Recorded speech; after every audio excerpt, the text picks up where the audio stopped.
বর্ধমানের Memari rail station সংলগ্ন এলাকায় রেলে কাটা পড়ে এক যুবকের মৃত্যুকে কেন্দ্র করে চাঞ্চল্য ছড়ালো। শুক্রবার প্রায় দুপুর 12:44 নাগাদ আপ শিয়ালদহ বর্ধমান লোকালের ধাক্কায় ওই যুবকের মৃত্যু হয় বলে জানা গিয়েছে। মৃত যুবকের নাম দীপু রায়, বাড়ি মেমারির সুরেপুকুর পাড় এলাকায়। ঘটনাস্থলে স্থানীয় বাসিন্দারা ছুটে আসেন। খবর পেয়ে সেখানে পৌঁছান মৃত পরিবারের সদস্যরা। মৃত দীপু রায়ের দিদি মঙ্গলা রায় জানান, বাড়িতে প্রায় অশান্তি লেগেই থাকতো। টাকা পয়সা নিয়ে দীপুকে নানা সময় অপমান ও মারধর করা হতো। সেই কারণে তিনি মানসিকভাবে ভেঙে পড়েছিলেন। ঘটনার পর রেল পুলিশ দেহ উদ্ধার করে ময়নাতদন্তের জন্য পাঠিয়েছে। পুরো ঘটনার তদন্ত শুরু করেছে রেল পুলিশ। চলুন ঘটনাটি বিস্তারিতভাবে দেখে নেওয়া যাক। আমাদের চ্যানেলটি ভালো লেগে থাকলে ফলো ও সাবস্ক্রাইব করবেন। ব্যুরো রিপোর্ট, বাংলার আওয়াজ, আরামবাগ।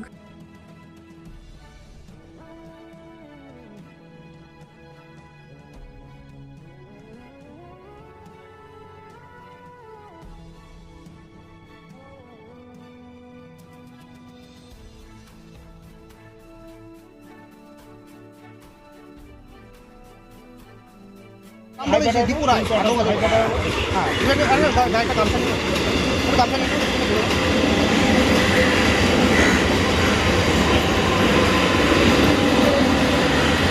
কিছু মানুষের রেলের কাছে নেটওয়ার্কটা ভালো পায়। ছবি তুললাম তো, তুমি ছবিটা নিয়েছো তো?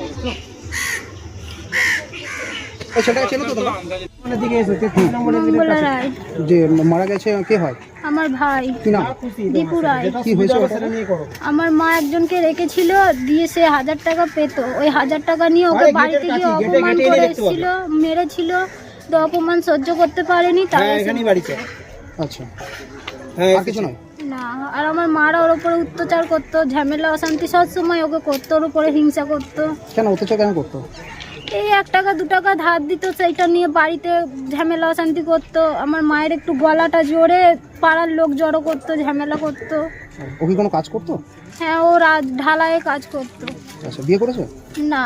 আচ্ছা, কখন হয়েছে ঘটনাটা? কখন হয়েছে? ঘটনাটা কখন হয়েছে বলতে পারছি না, আমি তো বাড়িতে ভেতরে ছিলাম। এসে এই লাইনে কাটা পড়েছে শুনে এসে দেখছি যে আমার ভাই। আচ্ছা, আজকে কি বাড়িতে ঝামেলা করে এসেছিল? বাড়িতে আমি তো আমার আলাদা থাকি, আমার মায়ের সাথে গেটে ঝগড়া হয়েছিল। আমার মারা ওর বাড়ি থেকে ঝগড়া করেছিল, দিয়ে ও কখন এসে মরেছে সেটাও আমি জানি না। তাহলে পারিবারিক অশান্তির জন্য কি আত্মঘাতী হয়েছে? হ্যাঁ, বাড়ি অশান্তি। শুধু আমার মা আর কাকার জন্য আমার ভাই মারা গেছে। আচ্ছা, দাদা কি হয়েছে এখানে? ছেলেটা এসে রেল লাইনে মানে গাড়ির সামনে এসে আত্মহত্যা করে। আত্মহত্যা করেছে নাকি পারাপারের জন্য কি মনে হচ্ছে? আত্মহত্যা করে বাড়ি ওখানে বাড়িতে অশান্তি ঝগড়া ফগড়া করেছে। আচ্ছা, এই পাশে 13 নম্বরে এই রায়পাড়ায় বাড়ি। বাড়ি কার সাথে অশান্তি হচ্ছিল জানেন কিছু? ওর কাকা সম্বন্ধ হয়। আচ্ছা, কি নিয়ে ঝামেলা হচ্ছিল কিছু জানেন? বলতে পারবো না। আমাদের বাড়িতে এখানে, ওদের বাড়ি ওখানে। নাম কি ছেলেটা জানা গেছে কিছু? দীপু ডাক নাম। দীপু। বয়স কত হতে পারে? 18-20 মধ্যে। 18-20 মধ্যে। আপনার নাম? আমার নাম আশিস মুখার্জি। এলাকায় বাড়ি? আমার বাড়ি এই সামনে। আচ্ছা।